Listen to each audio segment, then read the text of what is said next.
The snow fell in thick, suffocating sheets against the taxi window, each flake a tiny executioner sealing my fate.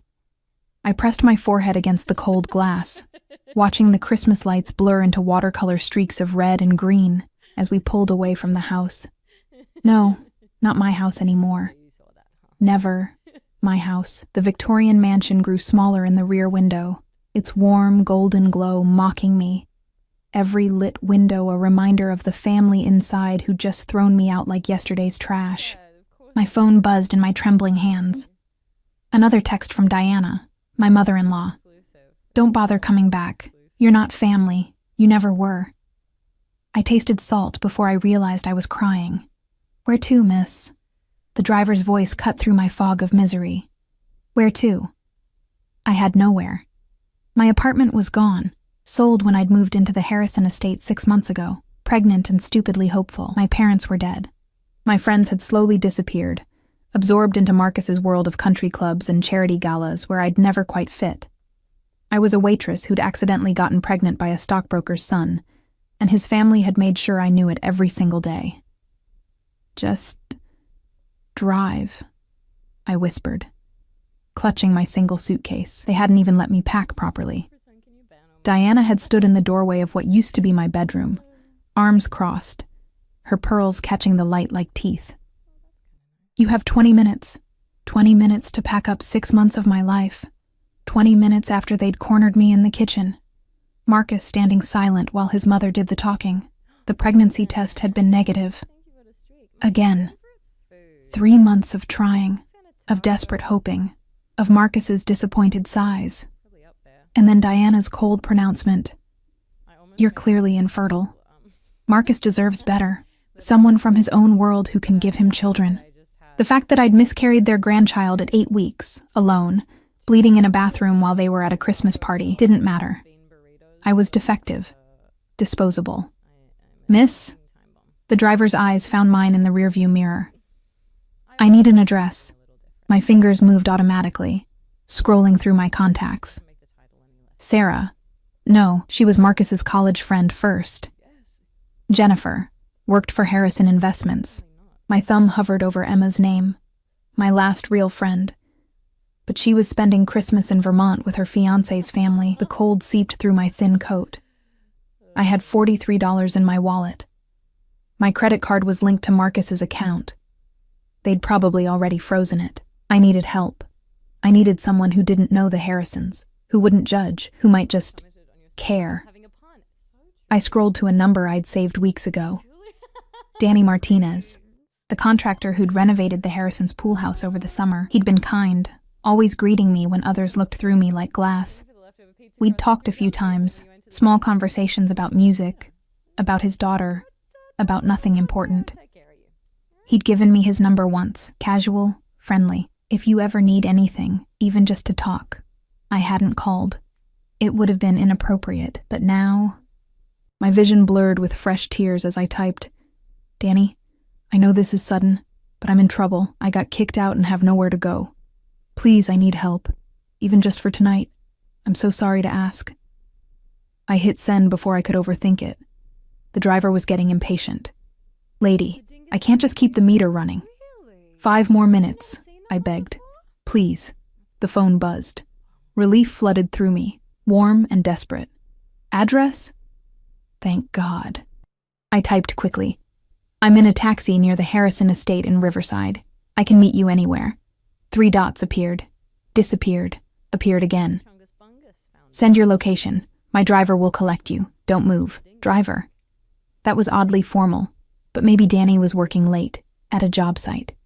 I fumbled with my phone's location services and sent my PIN. The taxi had pulled into a 24-hour diner's parking lot, the neon sign buzzing, Rosie's Eats. I'll wait here, I told the driver, paying him with most of my cash. My hands shook as I counted out the bills. Inside the diner, the warmth hit me like a wall, the smell of coffee and grease, the clatter of dishes, the tired waitress behind the counter. It was familiar.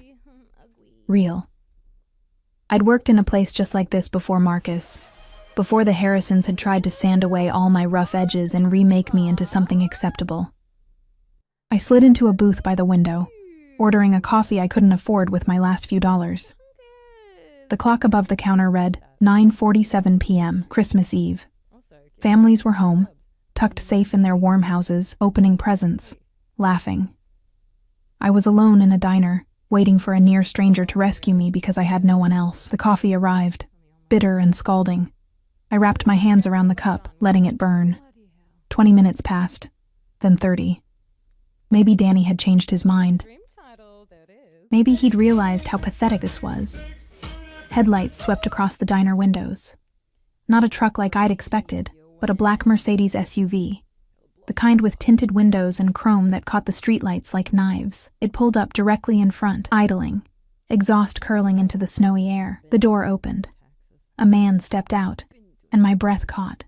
This wasn't Danny Martinez. He was tall, 6'3" at least, wearing a charcoal overcoat that probably cost more than my entire year's salary. Dark hair, slightly too long, pushed back from a face that could have been carved from marble. All sharp angles and aristocratic features that belonged on Roman coins. But it was his eyes that stopped me.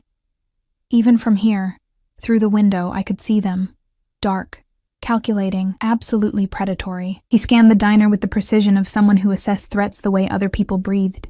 His gaze locked onto me through the glass, and something in my chest tightened. Recognition? No. Something else.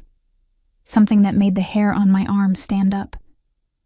He moved toward the entrance with liquid grace, and that's when I noticed the second man. Bigger, broader, scanning the parking lot with a hand near his jacket in a way that suggested a weapon. A bodyguard. What kind of contractor needed a bodyguard? The door opened with a cheerful jingle that felt obscene given the sudden tension crackling in the air.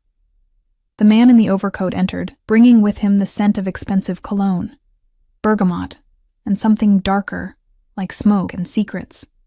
Every person in the diner looked up. The waitress's smile faltered. The cook visible through the kitchen window went still. He walked straight to my booth. Elena Reyes? His voice was silk over steel, accented with something European, Italian maybe. Definitely not Danny's working-class Boston drawl. My mouth had gone dry. There's been a mistake. I was waiting for... You texted this number. He pulled out a phone. Not the cheap smartphone I'd expected, but something sleek, and probably custom. You said you needed help. I stared at the screen he showed me, my messages. My desperate plea for help, but the contact name above them didn't say Danny Martinez. It said D. Marchetti. Oh God, no. I'm so sorry, I stammered, my face burning. I grabbed the wrong number. I didn't mean... I'll just go... I started to slide out of the booth, grabbing my suitcase. His hand came down on the table, not touching me, but blocking my exit. I froze. Up close, he was even more intimidating, the kind of handsome that was almost frightening, made more so by the absolute authority in every line of his body. You're alone, he observed, those dark eyes traveling over me with unnerving precision. On Christmas Eve, with one suitcase and tears on your face. He tilted his head slightly. Where were you planning to go, Elena? How did he know my full name? I'd only signed the text with my first. I don't know you, I whispered. How do you have my number? Something flickered in his expression. Not quite a smile, but close. You gave it to me, 3 months ago, at the Riverside Children's Hospital charity gala. My mind raced back. The gala. I'd gone with Marcus, spent the whole night feeling out of place in a borrowed dress. I'd escaped to the balcony at one point, overwhelmed, and there'd been a man. We'd talked for maybe 10 minutes. He'd been charming, intense, had asked questions about my work at the hospital where I'd been volunteering. I'd mentioned I was trying to get funding for the pediatric wing. A week later, the hospital had received an anonymous donation of $2 million. You, I breathed. Me, he confirmed. His eyes hadn't left my face. And now you need help. It was an accident. A wrong number. I should what? He leaned back slightly, studying me like I was a puzzle he intended to solve. Go back out into the snow with nowhere to stay? With his gaze dropped to my suitcase. Clearly no resources. Shame burned through me. That's not your problem. No, he agreed. It isn't. The silence stretched. He should leave. I should apologize again, call an actual friend, figure something out. Instead, we sat there, the diner sounds fading into white noise around us. However, he continued, his voice dropping lower, I'm making it my problem. Why? The word came out before I could stop it. His smile was slow, dangerous. Because you asked for help, Elena. And I find I'm curious about why a woman I met once, who works with sick children and blushes when nervous, is sitting alone in a diner on Christmas Eve looking like her world just ended. You don't know me. No, he said softly. But I'd like to. Warning bells screamed in my head. This man, whoever D. Marchetti really was, radiated danger the way the sun radiated heat.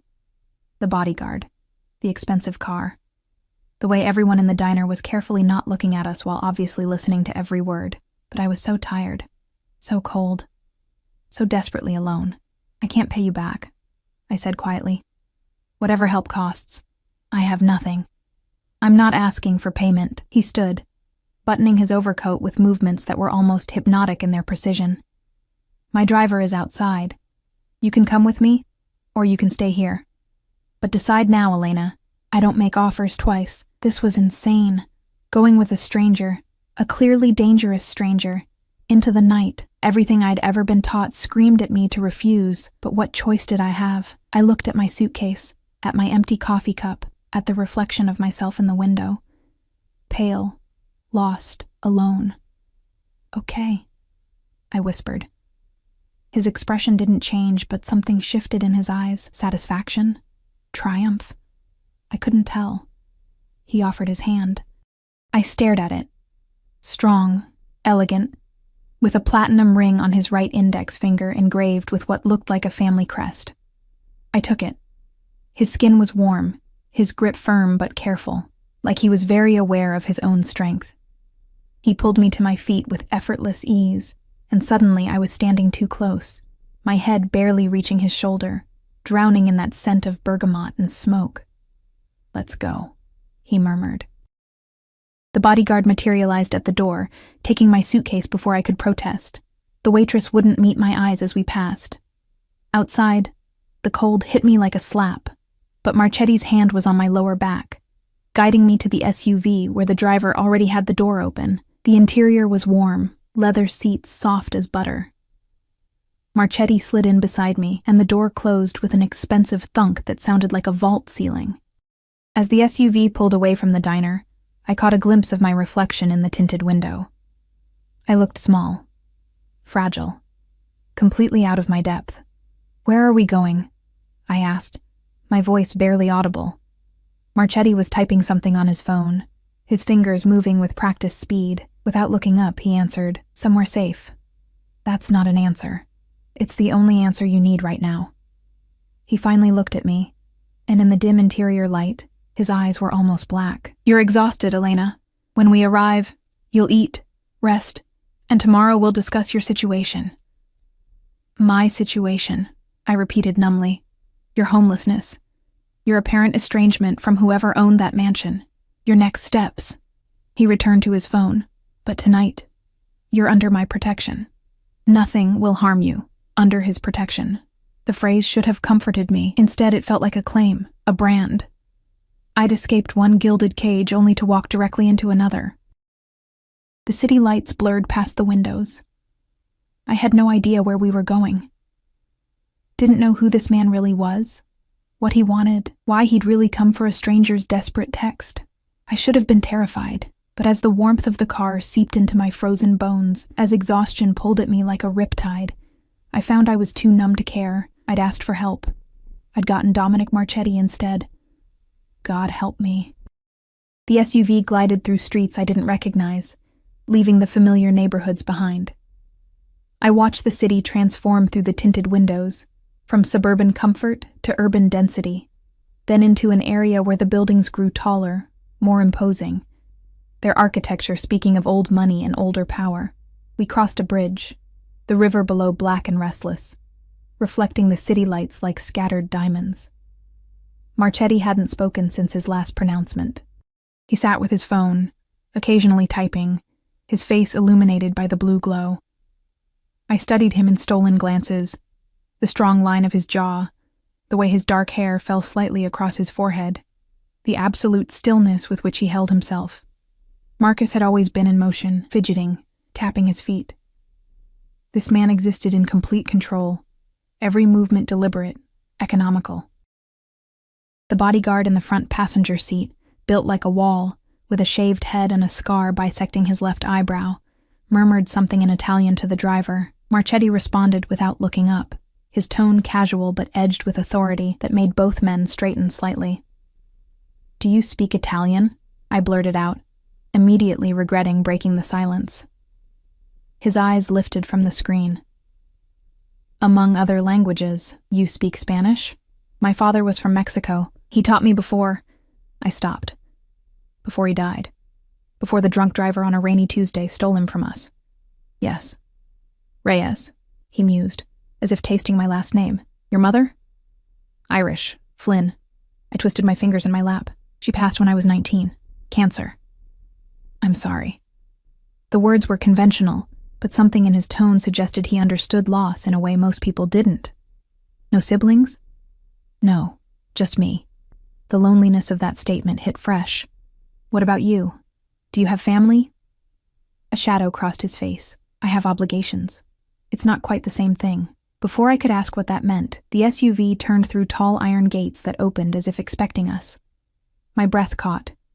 We were entering an estate, not like the Harrisons' showy Victorian mansion, but something else entirely. The driveway curved through manicured grounds dusted with snow, leading to a modern structure of glass and steel and stone that seemed to grow from the hillside itself. Lights glowed from within, warm against the cold night, and I could see the city sprawling below us like a carpet of stars. "You live here?" The question came out strangled. "One of my properties." He said it like other people said they owned a Honda. "I prefer it for privacy." The car stopped beneath a portico. The driver emerged first, opening my door while the bodyguard retrieved my pathetic single suitcase from the trunk. I stepped out onto heated stone. Even the driveway was warmed, and stared up at the house. No, not a house. A fortress made beautiful. Marchetti appeared at my elbow. "Come." The front door opened before we reached it.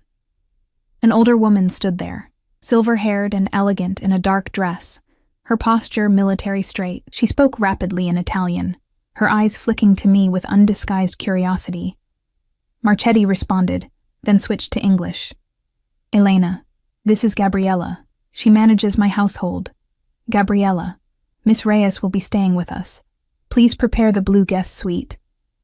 "Of course, Signor Marchetti." Gabriella's English was heavily accented but perfect. Her gaze swept over me, taking in my tear-stained face, my rumpled coat, my obvious distress, and something softened in her expression. "Benvenuta, signorina. Welcome." The interior stole what remained of my breath. Soaring ceilings, walls of windows overlooking the city, contemporary art that even I recognized as museum quality.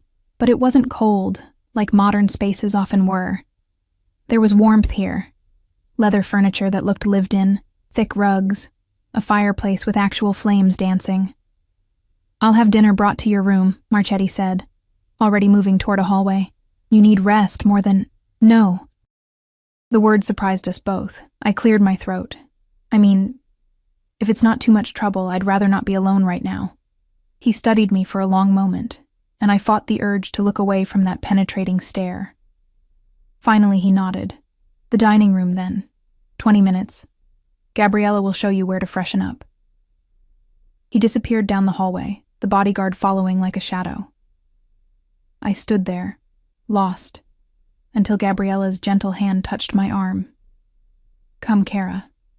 Let me show you to your room. You can wash, change if you like." Her eyes crinkled kindly. "Everything will look better after food and rest, see?"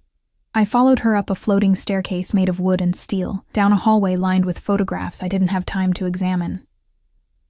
She opened a door onto a suite that was larger than my entire former apartment. Floor-to-ceiling windows, a bed that could sleep 4, a bathroom visible through an open door that gleamed with marble and chrome. "The closet has some things that might fit," Gabriella said, opening doors to reveal shelves stocked with women's clothing in various sizes, all with tags still attached. At my shocked expression, she shrugged. Signor Marchetti sometimes has guests. He likes to be prepared. Female guests. Of course. A man who looked like that, with this kind of wealth. Your suitcase will be brought up, she continued. Take your time. When you're ready, come back downstairs and I'll show you to the dining room. She paused at the door.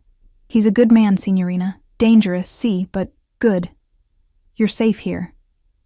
Dangerous. The confirmation of what I'd already sensed sent a chill through me. Dangerous how? But Gabriella just smiled sadly and closed the door. I stood in the center of the suite, surrounded by luxury I'd never imagined, and felt more lost than ever. Who was Dominic Marchetti? What had I stumbled into? The house, the guards, Gabriella's warning. It all pointed to something far beyond a successful businessman. My suitcase arrived, delivered by a young man who knocked softly and left it inside the door without meeting my eyes. I washed my face in the bathroom, using water from a faucet that probably cost more than my car had. My reflection looked haggard, eyes red, skin pale, hair a mess from the wind and snow. I changed into the only decent dress I'd packed, a simple navy blue sheath that Diana had always hated because it was common. My hands shook as I zipped it up. What was I doing here? I should call someone, tell them where I was. But who? And what would I say? I accidentally texted a mysterious millionaire and now I'm in his mansion. The absurdity almost made me laugh. Almost.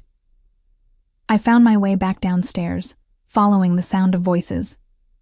The dining room was smaller than I expected, intimate, with a table that could seat 12, but was set for 2 at one end. Marchetti stood by the windows, now in a black dress shirt with the sleeves rolled to his elbows, revealing forearms corded with muscle. He was speaking into a phone, his voice low and sharp. I don't care what Leonardi thinks. The shipment goes through Rotterdam or not at all. Tell him he noticed me, and his tone changed instantly. I'll call you back. He ended the call. Elena, please, sit. I took the chair he indicated, and he sat across from me, close enough that I could see flecks of gold in his dark eyes, could smell that bergamot cologne. The table setting was elegant, crystal, silver, linen napkins folded into perfect triangles.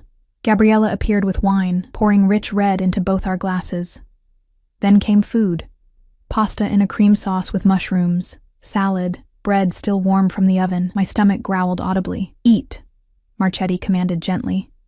You look ready to collapse. I didn't need to be told twice. The first bite was heaven, rich, perfectly seasoned, nothing like the bland country club food I'd endured at the Harrisons.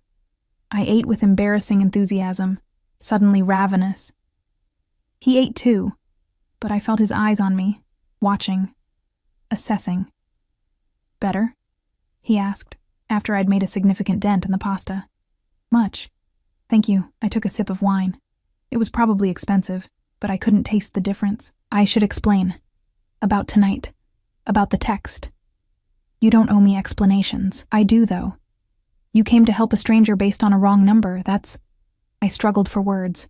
Incredibly kind, or incredibly stupid. I haven't decided which. His mouth quirked. Almost a smile. Perhaps both. Tell me about the mansion, the people who threw you out. So I did. It spilled out. Meeting Marcus at the hospital where I volunteered. Our brief romance, the pregnancy. His family's reluctant acceptance contingent on marriage and grandchildren.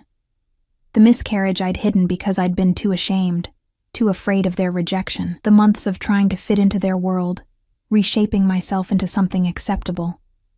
Tonight's cold dismissal when my body had failed to perform its expected function. Marchetti listened without interrupting, his expression unreadable. When I finished, silence filled the space between us. You were discarded, he said finally, like a broken tool. The bluntness of it stung. Yes, I suppose so. And this, Marcus, he allowed it? He didn't argue with his mother. He never argued with her. I twisted my napkin. I think he was relieved, actually. I wasn't what he wanted. I was just... convenient. Until I wasn't. Convenient. Marchetti's voice had gone cold. You speak of yourself as if you're an object. That's how they saw me. That's not what I asked. He leaned forward slightly. How do you see yourself, Elena? No one had ever asked me that. Not Marcus, not his family, not even my friends. I opened my mouth, closed it. How did I see myself? I don't know anymore, I whispered. Something flickered in his eyes. Anger, maybe, or recognition. Then we'll have to remind you. We? The word came out shaky. You're here now, under my roof. That makes you my responsibility. He said it with such finality, such authority, that I didn't know how to respond. Tomorrow, we'll retrieve your belongings from… Where did you work? Mercy General Hospital. I was a volunteer coordinator, but I also worked in the cafe part-time. Past tense. I'd probably lost both positions by now. The Harrisons wanted me to quit the cafe, said it was beneath their family, but I needed something that was mine, wise. He refilled my wine glass. And your apartment that you sold? Gave up the lease. I didn't have much anyway. It was a studio. Everything fit in my car, which I also sold because Diana said we didn't need 2 cars, and Marcus's BMW was sufficient. Saying it aloud, hearing how thoroughly I'd erased my own independence, made my cheeks burn with shame. I see. His jaw tightened. And now you have 1 suitcase and $40. 43, I corrected automatically, then wanted to sink through the floor. Sorry, that was accurate. His eyes held mine. I appreciate accuracy, Elena. Don't apologize for it. He stood abruptly. Come with me. There's something I want to show you. I followed him through the house to a room I hadn't seen before, a library with walls of books reaching to the ceiling, leather chairs, another fireplace. But he led me to the windows, to the view of the city spread below us. What do you see? He asked. Lights. Buildings. The city. Look closer. I did. From this height, I could see patterns. The grid of streets, the clusters of neighborhoods, the way some areas blazed with light while others remained dark, the river cutting through like a black vein. Every light down there represents a life, Marchetti said quietly. A person making choices, fighting battles, surviving. Some thrive. Some merely endure. Some are crushed by circumstances or by other people's cruelty.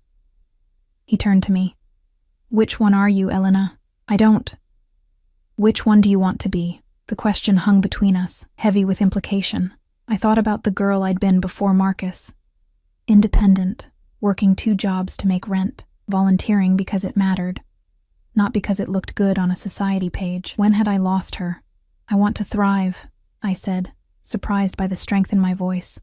I want to matter. Good.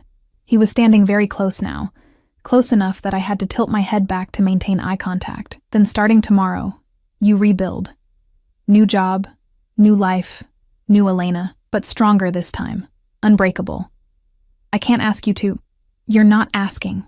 I'm offering. His hand came up, and for a breathless moment I thought he might touch my face, but he simply gestured to the city. I have resources, connections. I can help you stand on your own feet again. If you'll let me. Why? The question I'd asked before, asked again. Why do you care about a stranger's problems? His expression shifted, became almost vulnerable, because 3 months ago, a woman in a borrowed dress who didn't belong at that gala came outside and talked to me like I was human. Not a name or a reputation or a use. Just a person.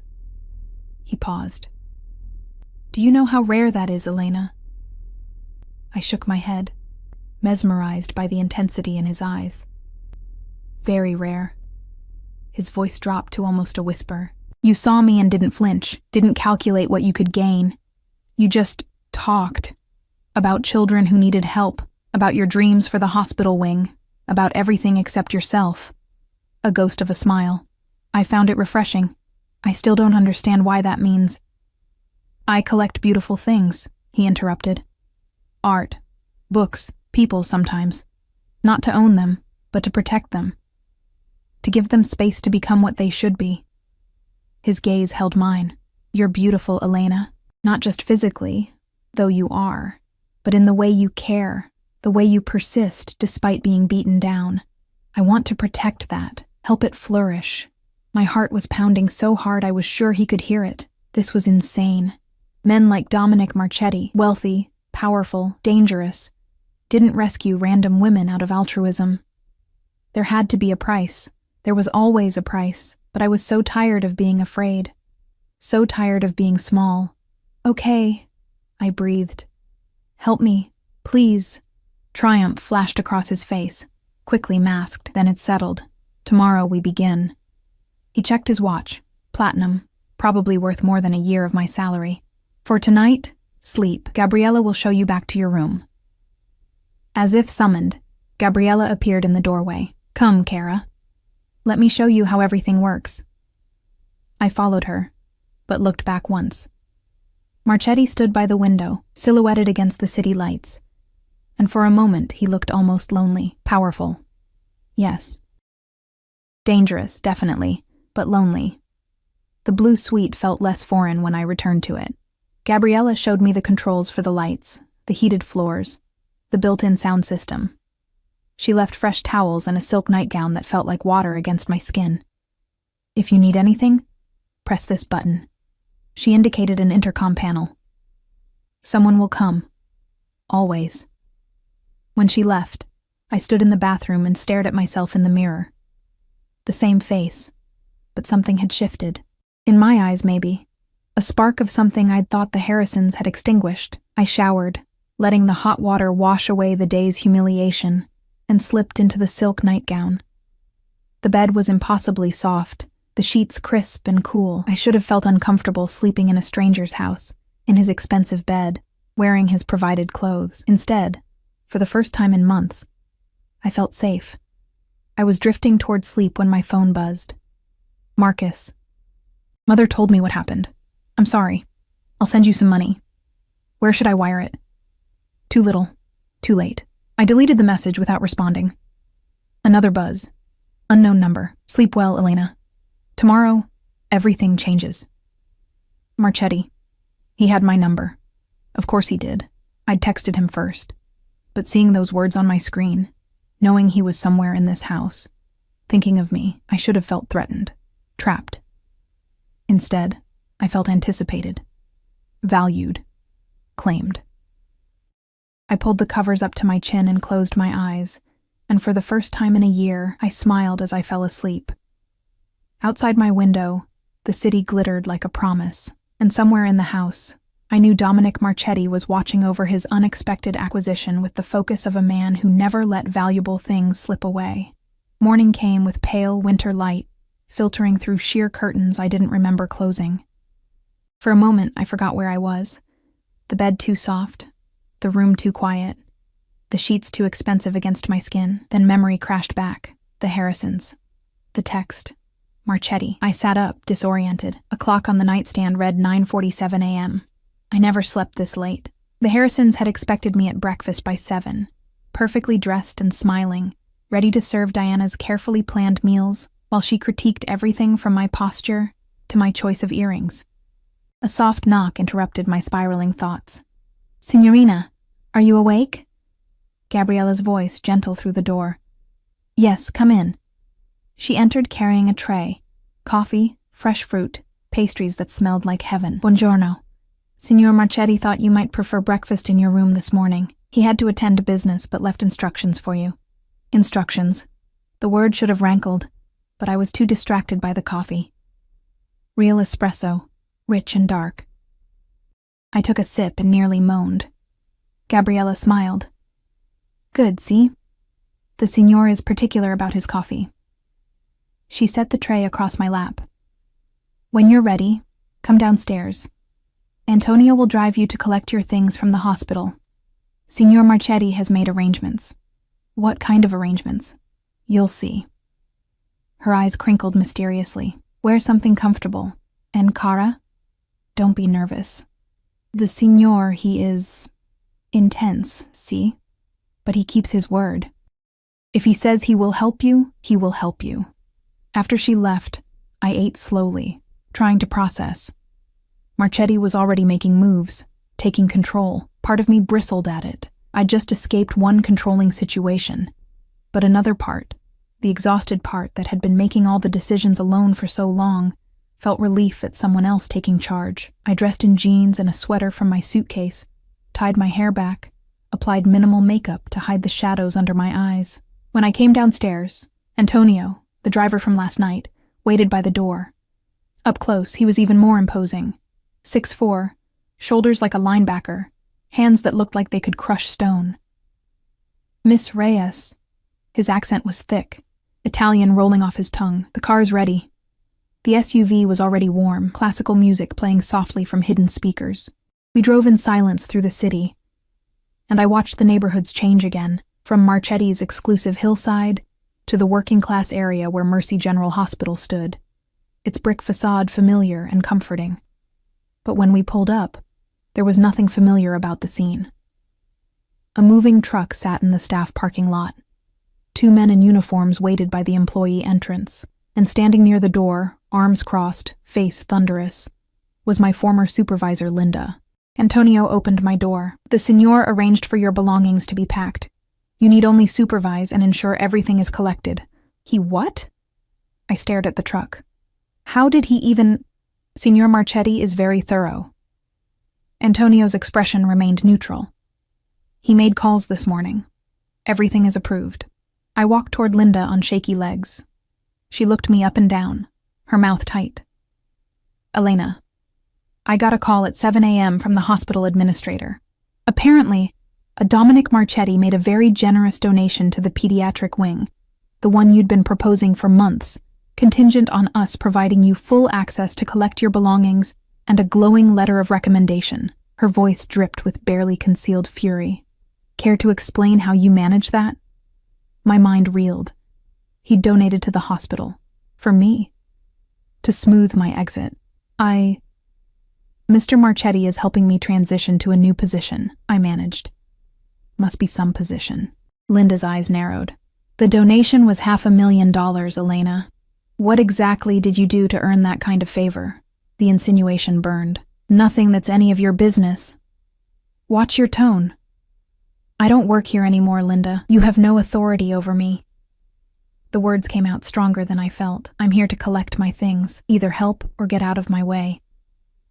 Her face flushed red, but she stepped aside.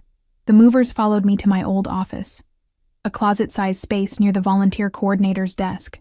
I'd had so little here: a coffee mug, some photos, files on the volunteer programs I'd built from nothing.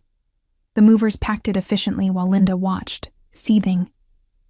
"You'll regret this," she hissed as I signed the final form. "Men like Marchetti don't do favors without expecting something in return. Whatever he wants from you, it won't be worth it." I met her gaze squarely. Maybe not. But at least he sees me as valuable enough to invest in. That's more than anyone here ever did. I walked out with my head high, even as my hands shook. The movers loaded everything into the truck, which wasn't much, barely filling a corner of the cargo space. Antonio held the SUV door open for me, and I slid inside, breathing hard. "Where to now, Miss Reyes?" he asked. I don't know." "The senor suggested shopping. He thought you might need clothes, necessities." Antonio pulled out a black credit card. "He asked me to give you this, no limit." I stared at the card like it might bite me. "I can't accept that. With respect, miss, the senor anticipated you would say this. He asked me to tell you, consider it a loan if you prefer. But you need clothes for interviews, professional attire. Let him help." Antonio's stern face softened slightly. He is not a man who offers help lightly. To refuse is to insult him. Trapped. Neatly, efficiently trapped. But was it really a trap if I could leave any time? If I could say no? Except I couldn't, could I? I had nowhere else to go. "Fine," I whispered. "Take me shopping." Antonio drove to a district I'd never shopped in, where stores had security guards and mannequins wore clothes without price tags because if you had to ask, you couldn't afford it. He parked illegally, flashed something to a passing police officer who nodded respectfully, and escorted me into a boutique that smelled like leather and money. A saleswoman descended immediately, her smile bright and practiced. "Welcome. How can I help you today?" She needs a complete professional wardrobe, Antonio said before I could speak. Interviews, business meetings, quality pieces. Charge everything to this. He handed over the black card. The woman's eyes widened slightly at whatever name was on the card. Of course. Right this way, miss. For the next 2 hours I was measured, draped, consulted, and dressed like a doll. Suits in charcoal and navy, silk blouses, wool trousers, dresses that skimmed my figure without being inappropriate. Shoes, real leather, Italian, the kind that cost more than my monthly rent used to be. A coat, cashmere, in a deep burgundy that the saleswoman insisted brought out my complexion. I stood in front of the mirror in one of the suits, perfectly tailored, making me look competent and expensive, and barely recognized myself.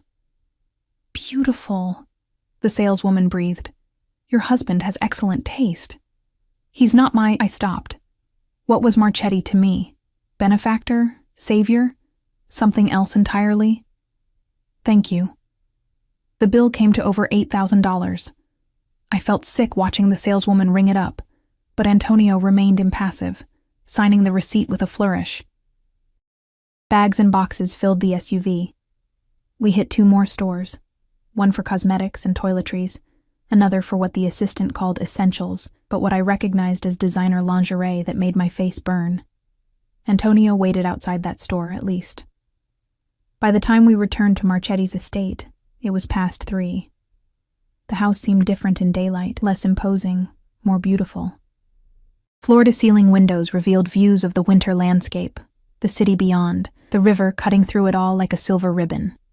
Gabriella met us at the door, directing staff I hadn't seen before to carry everything upstairs. The senior called. He'll be home by 6 for dinner. He asks that you join him. Her eyes swept over the shopping bags. Good, you needed these things.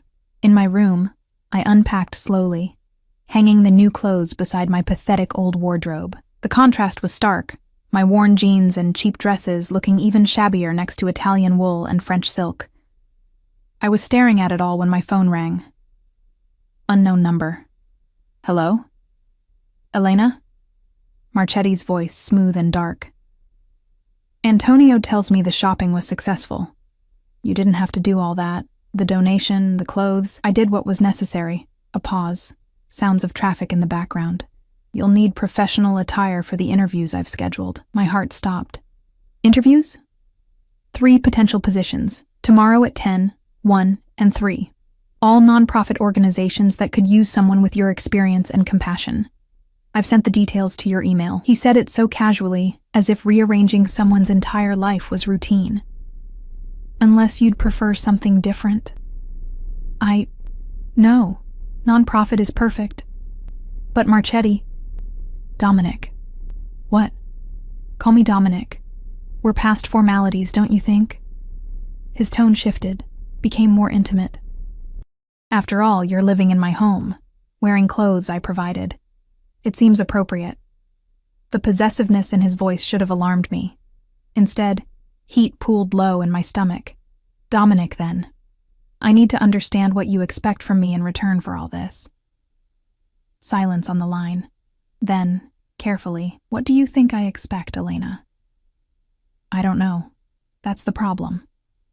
I twisted the phone cord. No, there was no cord. I was pacing. Men don't do this without wanting something. So what is it? What do you want? Honest answer? Please. I want to see you flourish. His voice dropped lower. I want to watch you become everything the Harrisons tried to crush out of you. I want to give you the tools and freedom to be extraordinary. A pause. And yes, I want you close, under my protection, where I can ensure no one ever discards you like garbage again. My breath caught. That sounds like possessiveness. It is. He didn't apologize for it. I told you, Elena, I collect beautiful things, but I don't cage them. I give them space to grow, to shine. All I ask is that you let me, and if I want to leave, then you leave. I won't stop you. But something in his tone suggested he didn't believe I would. The door is always unlocked. This isn't a prison. Then what is it? A sanctuary. For as long as you need it. Traffic sounds faded. He must have reached his destination. I have to go. I'll see you at dinner. Wear the blue dress. The one from the boutique on 5th. He hung up before I could respond. I found the dress. Sapphire silk that fell to just above my knees, elegant without being revealing. Of course he'd know exactly which dress, exactly which store. He seemed to know everything, control everything. But as I showered and dressed, as I dried my hair and applied the expensive makeup that actually made me look awake, I couldn't muster the fear I knew I should feel. Because for the first time in a year, someone was investing in me. Seeing potential. Believing I was worth the effort, even if his motives weren't entirely pure. I was applying lipstick when Gabriella knocked. "The signor is home. He's waiting in the dining room." My hands trembled slightly as I smoothed down the dress. This felt like more than dinner. It felt like a turning point, a commitment to whatever strange arrangement we were building. I found him by the windows again, but this time he'd changed. Dark slacks, a white shirt with the collar open, revealing a glimpse of his throat. He turned when I entered, and the way his eyes traveled over me made my skin flush. "Perfect," he murmured. "Come, sit." Dinner was more elaborate than last night. Multiple courses, each paired with wine. We talked about the interviews, about my background, about my dreams for working with nonprofits. He listened intently, asked questions that showed he actually cared about the answers, but underneath the civilized conversation, tension hummed. In the way his eyes lingered on my mouth, in the way my pulse jumped when his hand brushed mine, reaching for the wine, in the way the air seemed to thicken between us. After dessert, he stood. "Walk with me." We went outside onto a terrace I hadn't seen before, overlooking the grounds. The night was cold but clear, stars visible despite the city lights. He draped his jacket over my shoulders without asking, and I was enveloped in his scent, his warmth. "Thank you," I said quietly. "For today.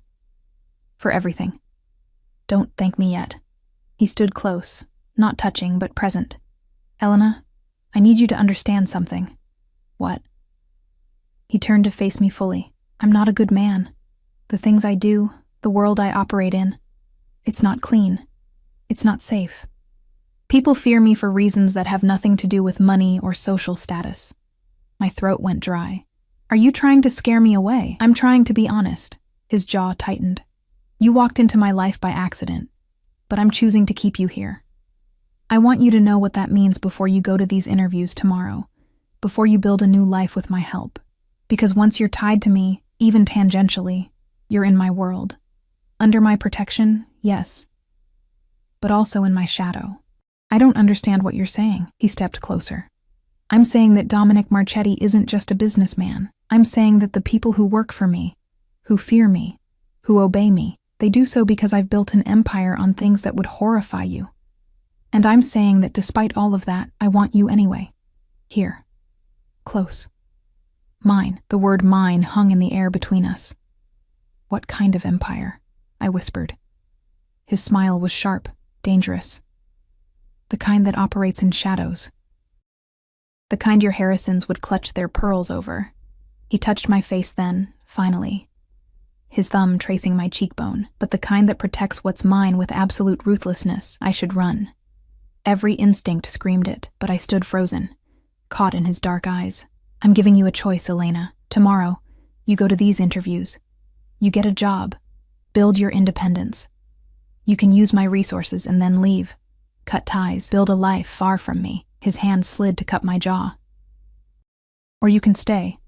Accept my protection, my help, my attention. But know that if you stay, I won't let you go easily." That sounds like a threat. It's a promise. My heart hammered against my ribs. "And if I stay, what do you get?" "You. Simple, direct, devastating. In whatever capacity you're willing to give. As a project, as a protege, as..." He paused, something hungry flashing in his eyes. "As something more, if you choose." "This is insane." "Yes," he agreed, "but you're still here." He was right. I was still here. My skin burning where he touched me, my body leaning into his despite my mind's protests. Because Dominic Marchetti, dangerous as he clearly was, made me feel alive in a way I'd forgotten was possible. "I need time," I breathed. "Take it." "But Elena?" He leaned closer, his mouth near my ear. "Know that I'm a patient man when I want something. And I want you. That won't change whether you stay tomorrow or leave." He released me and stepped back, leaving me cold and aching. "Good night, Elena. Sleep well. Tomorrow is important." He walked back inside, leaving me alone on the terrace with my racing heart and impossible choice: stay in the sanctuary with the wolf, or run back into a world that had already chewed me up and spit me out. I touched my face where his hand had been, and knew I'd already made my choice. I just wasn't ready to admit it yet. The first interview was at a children's literacy foundation in a renovated brownstone near the University District. I arrived 15 minutes early, wearing the charcoal suit that made me look competent and expensive, my hair pulled into a professional twist. Antonio had driven me, idling outside in the black SUV like a silent guardian. The director, Margaret Chen, was a woman in her 60s with kind eyes and ink-stained fingers. She welcomed me into an office crammed with books and children's artwork, offered tea, and we talked for an hour about my experience, my vision for volunteer programs, my ideas for expanding their reach to underserved communities.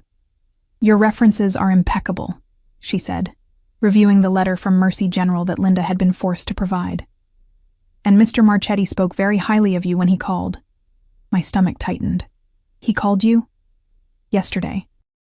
Made a generous donation and suggested we interview you for our coordinator position." Margaret smiled warmly. "But I want you to know, the donation doesn't guarantee you the job.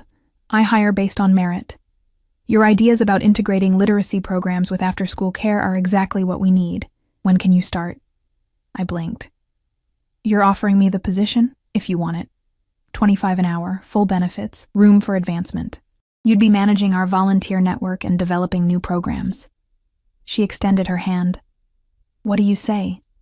I shook it, dazed. "Yes. Absolutely yes." Walking back to the SUV, I felt lighter than I had in months. A real job, one I'd earned through my own merit, even if Dominic had opened the door. Antonio held the car door, his stern face almost approving. "Good news, Miss Reyes?" "Very good." I slid into the warm interior, grinning. "I got the job. The senor will be pleased." The second interview was at a women's shelter, and the third at an immigrant resource center. Both went well. Both made offers, but my heart had already chosen the Literacy Foundation. Working with children, building programs that mattered, it felt right. It felt like returning to myself. I called Dominic from the car after the final interview. He answered on the first ring. "Elena, how did it go?" "I got 3 job offers." I couldn't keep the excitement from my voice. "I'm taking the position at the Chen Literacy Foundation. I start next Monday." "Excellent choice. Margaret is a good woman. She'll mentor you well." Pride colored his tone. "This calls for celebration. I'm sending a car to collect you at 7. Wear something elegant." "Dominic, you don't have to. I want to. Let me celebrate your success, Elena." Please, the please undid me. This powerful man, asking rather than commanding. "Okay. Thank you." Back at the estate, I found a box on my bed. Inside, wrapped in tissue paper, was a dress. Emerald green silk that shimmered when I lifted it. Elegant and sophisticated without being overly revealing, a note in strong, slashing handwriting. "For tonight. D." He'd known I'd succeed, had already planned to celebrate. I should have been unsettled by his presumption. Instead, warmth bloomed in my chest. Gabriella helped me with my hair, sweeping it into an elegant updo that exposed my neck and shoulders. The dress fit perfectly, hugging my curves before flowing to mid-calf. I barely recognized the woman in the mirror. Confident, beautiful, worthy. At 7 precisely, a different car arrived. A sleek black sedan with a driver I didn't recognize. He took me into the city, to a restaurant I'd only read about in magazines. The kind of place that required reservations months in advance, where celebrities dined and photographers waited outside. But we entered through a private entrance. Were escorted immediately to a secluded table on the rooftop terrace. The city sprawled below us, twinkling with light, the winter air crisp and clear under outdoor heaters that created a warm bubble of comfort. Dominic was already there, devastating in a black suit and tie, his dark hair perfectly styled. He stood when I approached, his eyes darkening as they traveled over me. "You're breathtaking," he said simply. Heat flooded my cheeks. The dress is beautiful. Thank you. The dress is just fabric. You make it beautiful. He pulled out my chair, his hand brushing my bare shoulder as I sat. The touch sent electricity down my spine. Dinner was exquisite, course after course of culinary artistry, each paired with wine that probably cost more than my old monthly salary. But I barely tasted the food. I was too aware of Dominic across from me, the intensity of his attention, the way conversation flowed between us like we'd known each other for years instead of days. We talked about everything: books, music, his childhood in Sicily, my memories of my parents. He told me about building his first business at 19, about the risks he'd taken, the enemies he'd made. He spoke in careful circles around the exact nature of his work, but the implications were clear. "You're an organized crime," I said finally, over dessert. He didn't flinch. "Among other things, I have legitimate businesses: import, export, real estate, restaurants. But yes, some of my ventures operate in gray areas." "How gray?" "Dark enough that you should be afraid of me." His eyes held mine. "But not so dark that I've lost my humanity entirely. I'm not afraid of you. You should be." He leaned forward. "I've hurt people, Elena, destroyed those who threatened what's mine. I operate by a code, but it's not one most people would recognize as moral. But you have lines you won't cross." "Yes, I don't traffic in human misery. No drugs, no prostitution, no exploitation of the vulnerable. I punish those who prey on women and children with extreme prejudice." His voice hardened. "But make no mistake, I'm not a good man playing at being bad. I'm a dangerous man who occasionally does good things. I should run." Every rational cell in my body screamed it. But I thought about the donation to the hospital, the job opportunities he'd created, the way Gabriella spoke of him with respect rather than fear, the way he'd protected me without asking for anything in return. "Why are you telling me this?" I asked. "Because I want you to stay, and you can't make that choice without knowing who I really am." He signaled for the check. "Come. There's somewhere else I want to take you." We drove through the city to a neighborhood I didn't recognize. Industrial buildings converted to lofts, art galleries with lit windows, music spilling from clubs. The car stopped in front of a nondescript door with a simple gold plaque. "Marchetti." "What is this place?" "Mine. Come see." Inside was a jazz club, intimate, sophisticated, with a stage where a quartet played smooth, sultry music. The space was half full, well-dressed patrons nursing expensive drinks, swaying to the rhythm. Dominic led me to a private booth in the back, elevated slightly to provide a view of the entire room. A waitress appeared instantly with champagne. Dominic dismissed her with a nod and poured for both of us. "I bought this place 5 years ago," he said, settling beside me. Not across, but close enough that our legs touched. It was failing, about to be torn down. I restored it, kept the original character. It's one of the few things I own purely because I love it, not because it's profitable. It's beautiful. The music wrapped around us, intimate and seductive. "Do you come here often?" "Not as much as I'd like, but I wanted you to see it, to understand that I'm not just the shadow in danger. There's beauty in my world too, if you know where to look." He was seducing me, not with touch, though God, I wanted him to touch me, but with glimpses into his complexity. Showing me the monster and the man, letting me choose which one I believed in more. The music shifted, became slower. Couples drifted to the small dance floor. "Dance with me," Dominic said. Not a question. He led me down to the floor, pulled me into his arms with practiced ease. I'd never been a good dancer, had always felt awkward and ungainly. But with Dominic, it was effortless. He led with subtle pressure, his hand on my lower back, my hand in his, our bodies moving together like we'd done this 1,000 times. "I need to tell you something," I said against his shoulder. "Tell me." I don't know how to be in your world. I don't understand the rules, the dangers. I'm just a girl from nowhere who worked in hospitals and diners. I'm not sophisticated or connected or... Elena. He pulled back enough to look at me. "That's exactly why I want you. You're real, unaffected. You see me? Not my reputation or my money or my power. Do you know how rare that is? But I don't know if I can handle..." You're stronger than you think. His hand tightened on my waist. You survived the Harrisons trying to break you. You survived losing everything on Christmas Eve. You texted a stranger for help when you had no other options. That takes courage, Elena. Strength. Or stupidity. His laugh was low, genuine. Perhaps. But I'll take your kind of stupidity over the Harrisons' calculated cruelty any day. The song ended. Another began. We kept dancing. Stay, he murmured into my hair. Not just tonight. Not just while you get on your feet. Stay because you want to. Stay because when you're near me, you feel as alive as I do when I'm near you. My heart thundered. Dominic, I'm not asking for forever. I'm asking for now. For a chance to show you that what we could have together is worth the risks. He drew back, his dark eyes searching mine. Tell me you don't feel this pull between us. Tell me you don't wonder what it would be like to let me have you, fully and completely. Tell me. And I'll let you go. I couldn't, because I did feel it. This magnetic attraction that defied logic, that overrode every self-preservation instinct I possessed. From the moment he'd walked into that diner, something had clicked into place. Something inevitable. I feel it, I whispered. It terrifies me. Good. Fear keeps you sharp. His thumb traced my lower lip. But don't let it keep you from living, Elena. Don't let what the Harrisons did to you make you too afraid to take what you want.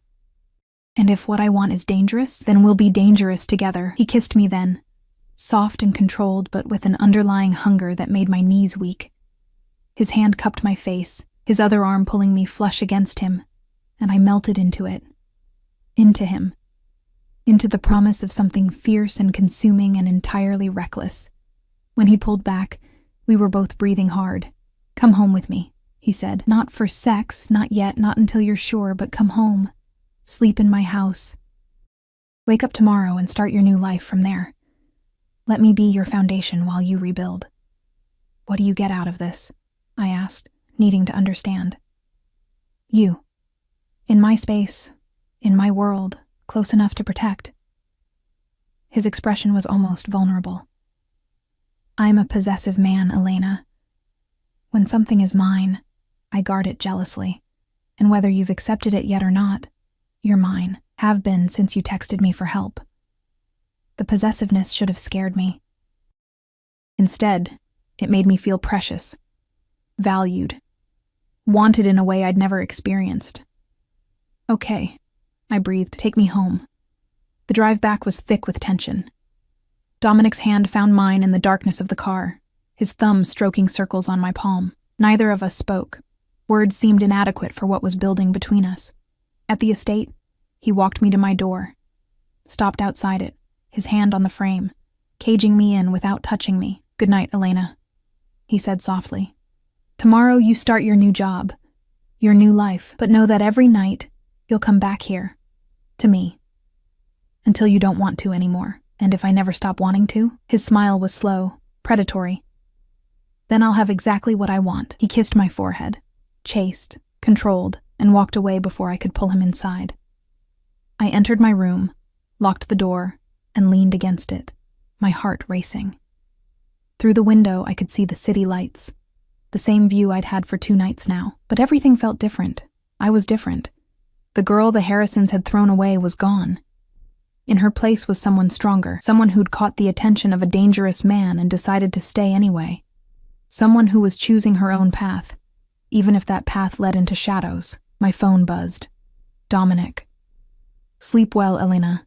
Tomorrow your real life begins, and I'll be there to watch you soar. I typed back, thank you. For everything. For seeing me. His response came immediately. I'll always see you. Every part of you. Even the parts you try to hide, especially those. Good night, tesoro mio, my treasure. I fell asleep with my phone clutched to my chest, a smile on my face, and for the first time since my parents died, the feeling that I belonged somewhere, even if that somewhere was in the orbit of a beautiful monster who decided I was worth keeping. The next 3 weeks blurred into a routine that felt surreal in its normalcy. I woke each morning in silk sheets, had coffee with Gabriella, and Antonio drove me to the Literacy Foundation, where I threw myself into work with a passion I'd forgotten I possessed. The children loved me. Margaret praised my innovative programs. I was building something real, something mine. And every evening, I came home to Dominic. Not home to his house, home to him. Because that's what it had become. He'd text throughout the day, asking about work, sharing pieces of his own mysterious business dealings. We'd have dinner together when his schedule allowed, talking for hours about everything and nothing.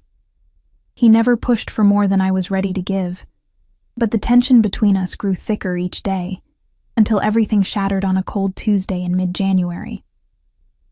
I was reviewing volunteer applications in my office when my phone rang. Unknown number. Elena Reyes. A woman's voice, cultured and cold. Yes? This is Diana Harrison. We need to talk. My blood turned to ice. I have nothing to say to you. Even if it concerns Marcus, he's in trouble, Elena. Serious trouble. And you're the only one who can help him. I should have hung up. Should have blocked the number and forgotten the Harrisons existed. But something in Diana's voice, actual fear, not her usual condescension, made me pause. What kind of trouble? Not over the phone. Meet me at Café Noir in 1 hour. Please, Elena. I'm begging you. She hung up before I could respond. I stared at my phone, conflicting emotions warring inside me. Marcus had let his mother throw me out without a fight. Had watched me pack my life into a suitcase and said nothing. I owed him nothing. But curiosity and some stupid, lingering attachment made me agree. I texted Dominic. Diana Harrison just called. She wants to meet. Says Marcus is in trouble. I'm going to hear her out. His response was immediate. No, don't go alone. I'm sending Antonio. I need to do this myself. Elena, if the Harrisons are involved, it's dangerous. Wait for me. I'll be there in 20 minutes. But I was already grabbing my coat. Already walking out. I needed to do this on my own terms. Needed to prove I wasn't the helpless girl they'd discarded. I texted back. I'll be fine. It's a public cafe. I'll call you after. Café Noir was in a trendy neighborhood, all exposed brick and Edison bulbs. Diana sat in a back corner booth, looking diminished somehow. Her usual armor of designer clothes and pearls seemed like a costume now. Her face was drawn, makeup unable to hide the exhaustion. I slid into the booth across from her. You have 5 minutes. Thank you for coming. She clasped her hands on the table. They trembled slightly. I know we treated you abominably. I know you have every right to hate us. But Marcus is in danger, and you're the only one who might be able to help. What happened? He got involved with the wrong people. Gambling debts. He owes $200,000 to, she paused, her voice dropping, to very dangerous men. They've given him 1 week to pay, or they've made threats, Elena. Terrible threats. Despite myself, concern flickered. Marcus was weak, not evil. Go to the police. We can't. These men, they have connections. And Marcus, her voice broke. He's my son. My only child. Please, I know Dominic Marchetti has been helping you. Everyone knows. He's powerful, connected. If you asked him, if you explained... Understanding crashed over me like cold water. You want me to ask Dominic to make Marcus's debt disappear? Or to negotiate? Or to scare these men into backing off? I don't know, I just tears spilled down her perfectly made-up face. Please, Elena, I'm begging you. I'll do anything. I'll apologize publicly. I'll give you money. I'll stop.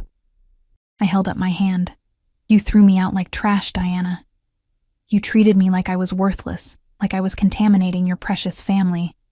And now you want me to use my connection to save Marcus? I know how it sounds, but he's my son. Her voice cracked completely. Please. You have a kind heart, Elena. It's why Marcus fell for you in the first place.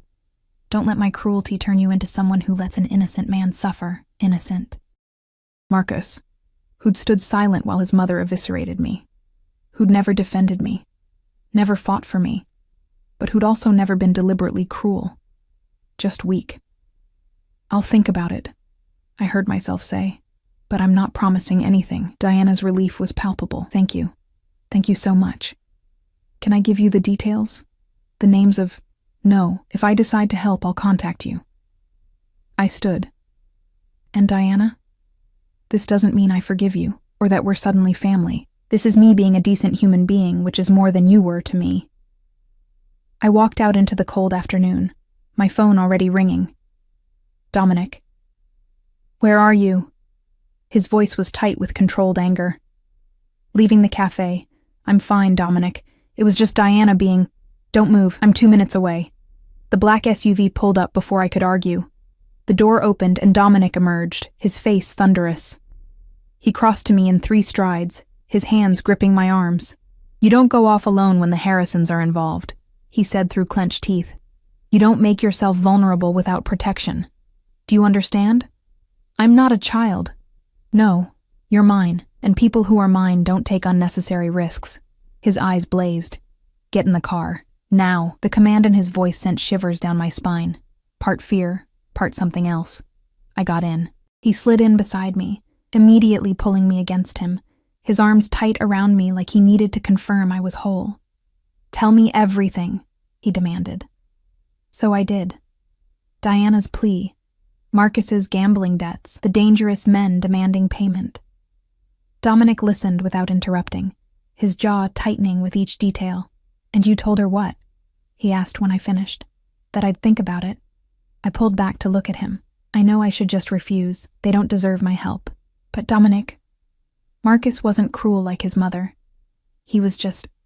weak, and the idea of him being hurt because of gambling debts... Stops now. Dominic's voice was steel. You're not getting involved in this, Elena. It's my choice. No, he cupped my face, forcing me to meet his eyes. Listen to me carefully. The men Marcus owes money to? I know who they are. They're Lenardi's crew. Small-time thugs trying to build a reputation by targeting weak marks like your ex. And if you get involved, if you ask me to intervene, you're putting yourself directly in the middle of a territorial dispute that could turn violent. My stomach clenched. I didn't know, because you don't know this world, but I do. And I'm telling you, walk away. Let the Harrisons solve their own problems. His thumb stroked my cheek.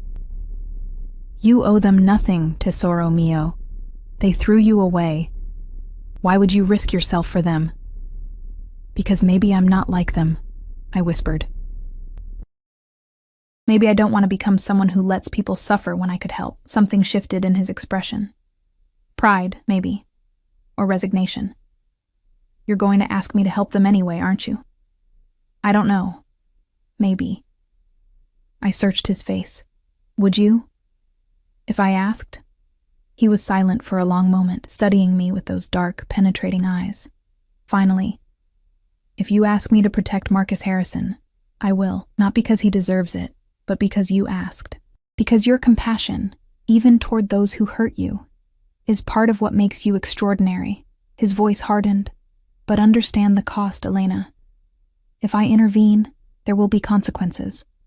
Leonardi will see it as me protecting what's mine, which means you'll be publicly marked as under my protection. Everyone in my world will know you belong to me. My heart hammered. And that's bad because it makes you a target, a way to get to me. It means you can never go back to being anonymous, to being safe in your normal life. He leaned closer. Once you're known as Dominic Marchetti's woman, everything changes. Your safety, your freedom, your choices, all of it becomes tied to me. Are you ready for that? Was I? Could I accept being pulled fully into his dangerous world, marked as his, protected but also potentially endangered by association? I thought about Marcus, weak and foolish but not evil. About Diana, cruel but broken with maternal fear.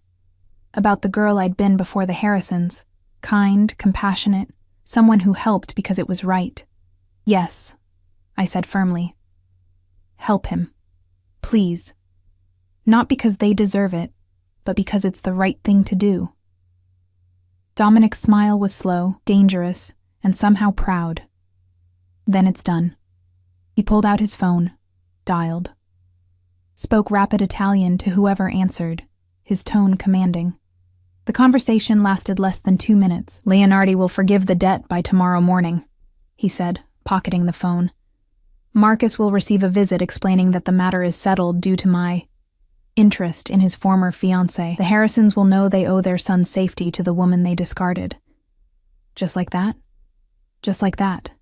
Because in my world, Elena, my word is law. He pulled me closer. And because I would do anything you asked, even protect people I'd rather see suffer. The weight of that statement settled over me. The power I suddenly held, the influence, but also the responsibility, the danger. Thank you, I whispered. Don't thank me yet. His hand slid into my hair, tilting my head back. Because now everyone knows. You're mine, Elena Reyes. Publicly, undeniably mine. And I don't share. I don't let go. I protect what's mine with everything I have. But I also claim it completely. Can you live with that? Could I? Could I accept this possessive, dangerous man's protection and claim on me? Could I thrive in his shadow while building my own light? I thought about the past 3 weeks. The job I loved, the confidence I'd regained, the way Dominic looked at me like I was precious and powerful simultaneously, the way I felt alive for the first time in years. Yes, I breathed. I can live with that. He kissed me then, not gentle like before, but claiming, consuming. His mouth devoured mine, his hands possessive on my body, and I kissed him back with equal fervor. All the tension of the past weeks exploded into this moment, this surrender, this mutual claiming. When we broke apart, both breathing hard, his eyes were black with want. Tonight, he growled. No more waiting. Tonight you're mine completely. Heat pooled low in my belly. Yes. The drive back to the estate was charged with anticipation. Dominic's hand stayed on my thigh, possessive and promising. When we arrived, he dismissed the staff with a terse command, took my hand, and led me upstairs. Not to my room, to his. His bedroom was masculine, sophisticated. Dark colors, expensive furniture, floor-to-ceiling windows overlooking the city. But I barely noticed the decor. I only saw him, stripping off his jacket and tie with deliberate movements, his eyes never leaving mine. Last chance, Elena, he said softly. Once we cross this line, there's no going back. You'll be mine in every way. Are you sure? I answered by crossing to him, reaching up to unbutton his shirt with trembling fingers. I'm sure. What happened next was a blur of sensation. His hands, his mouth, the way he worshipped every inch of me like I was sacred, the way he made me feel powerful and vulnerable simultaneously, claimed and cherished. The way we came together with an intensity that bordered on violent, both of us desperate and demanding and absolutely certain. Afterward, wrapped in his arms in his massive bed, the city lights glittering through the windows, I felt complete. Like all the broken pieces the Harrisons had shattered had been reformed into something stronger, more beautiful. I love you, Dominic murmured into my hair. I know it's too soon. I know it's intense. But I need you to know. This isn't just protection or possession. I love you, Elena Reyes. Your strength, your compassion, your refusal to become bitter despite everything. I love you. Tears pricked my eyes. I love you too. God help me, I do. His arms tightened. Then stay. Not as a guest, not as a temporary arrangement. Stay as my partner, my equal, your what? He pulled back to look at me, his expression vulnerable in a way I'd never seen. My wife. Eventually. When you're ready. Build your life here, with me. Let me protect you while you shine. Let me love you while you love the world. It should have been too much, too fast. But it felt inevitable, like everything had been leading to this moment since I'd sent that desperate text on Christmas Eve. Okay, I whispered. I'll stay. His smile was brilliant, transforming his dangerous face into something almost boyish. Then tomorrow we make it official. I'll have papers drawn up, protection put in place. You'll be untouchable, Elena. Mine to protect, mine to love, mine to cherish, I suggested, laughing through tears. Worship, he corrected, and kissed me again. 3 months later, I stood in the Literacy Foundation's new wing, funded by an anonymous donation that Margaret didn't need to know came from my fiancé. Watching children stream through for our after-school program, my program, the one I'd built from nothing. My ring caught the light, a simple platinum band with a single perfect diamond, not ostentatious, but unmistakably expensive, a claim and a promise. My phone buzzed. Dominic, dinner at home tonight? I have a surprise for you. Me. What kind of surprise? Him. The kind that involves you, me, and the new house I just bought in Tuscany for our honeymoon. Come home soon, tesoro mio. I'm impatient. I smiled, warmth flooding through me. Home. Not his house. Not my temporary refuge. Home. Margaret poked her head in. Elena, the mayor's office called. They want you to speak at the Literacy Summit next month about our program's success. Really? Pride swelled in my chest. Really? You've done amazing work here. We're lucky to have you. She paused. I heard through the grapevine that you're getting married. Congratulations. Thank you. I touched the ring. It's unconventional, but it works for us. The best relationships usually are. Margaret smiled knowingly. Just remember, you're not defined by who you're marrying. You're Elena Reyes, brilliant coordinator, child advocate, and force of nature. Don't lose that in anyone's shadow. I won't, I promised. And meant it. Because Dominic didn't want me in his shadow. He wanted me beside him, shining my own light while he protected the space for me to do so. It was complicated, dangerous, and absolutely unconventional. But it was ours. That evening, I came home to rose petals leading from the front door to the dining room, where Dominic waited with champagne and plans for our future. We talked about the Tuscany house, about expanding my programs internationally, about the family we might have someday. Sorry about that. Later, in bed, his arms around me and the city glittering below, I thought about the girl who'd sat crying in a taxi on Christmas Eve, lost, discarded, alone. She seemed like a different person now. Someone from another life. Because I wasn't that broken girl anymore. I was Elena Marchetti to be. I ran literacy programs that changed children's lives. I was loved by a dangerous man who'd kill for me, but also encouraged me to be extraordinary. I had a home, a future, a purpose. The Harrisons had thrown me away thinking I was worthless. They'd been wrong. I'd landed in the arms of a monster who saw my value and guarded it jealously. And in doing so, I'd found myself again. Stronger, fiercer, more whole than I'd ever been. What are you thinking? Wow. Dominic murmured sleepily. That I'm grateful, I whispered. For the wrong number. For you coming to save me. For everything. That was a joke, by the way. He kissed my temple. Absolutely welcome. I didn't save you, tesoro. You saved yourself. I just gave you the space to do it. Maybe he was right. Scorpio gang. Maybe I had saved myself, with his resources and protection as tools rather than crutches. How you doing? Either way, the girl who'd been kicked out on Christmas had become a woman who'd built an empire of her own. Not of money or power, but of purpose and love and absolute certainty that she belonged exactly where she was. In the arms of a beautiful monster who'd chosen to be her sanctuary. What have I done? And who she'd chosen to make her home.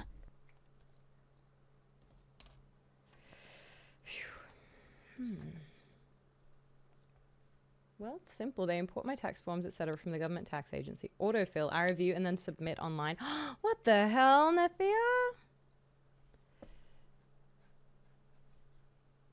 My curse is having self-employment stuff. Because when I was just like W-2s, oh, easy breezy. What a dream. I might even get money back at the end of the year. Imagine that.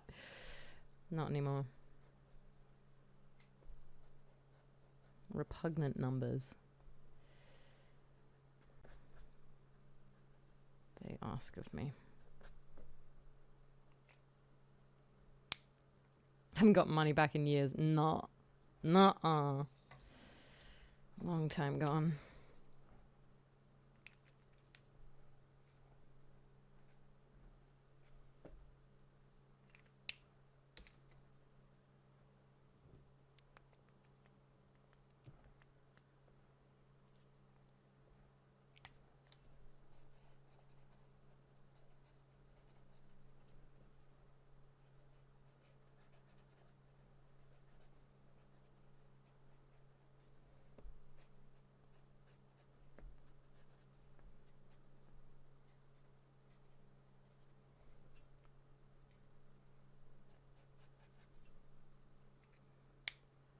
Oh, excuse me, but its personal space doesn't exist. A clock. You must oblige.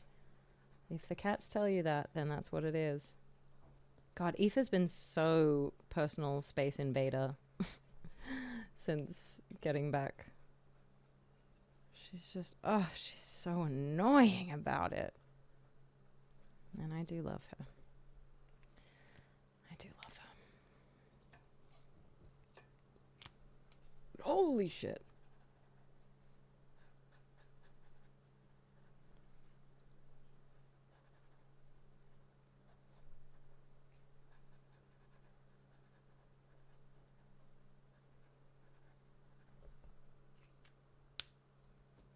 Thanks, Alia. Oh, in Canada, it's simpler. Oh.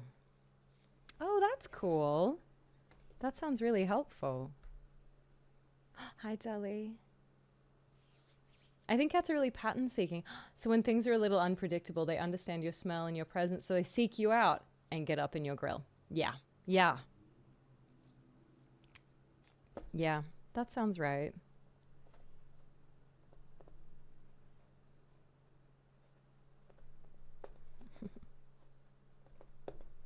They say, the hell did you go, beach? Beach?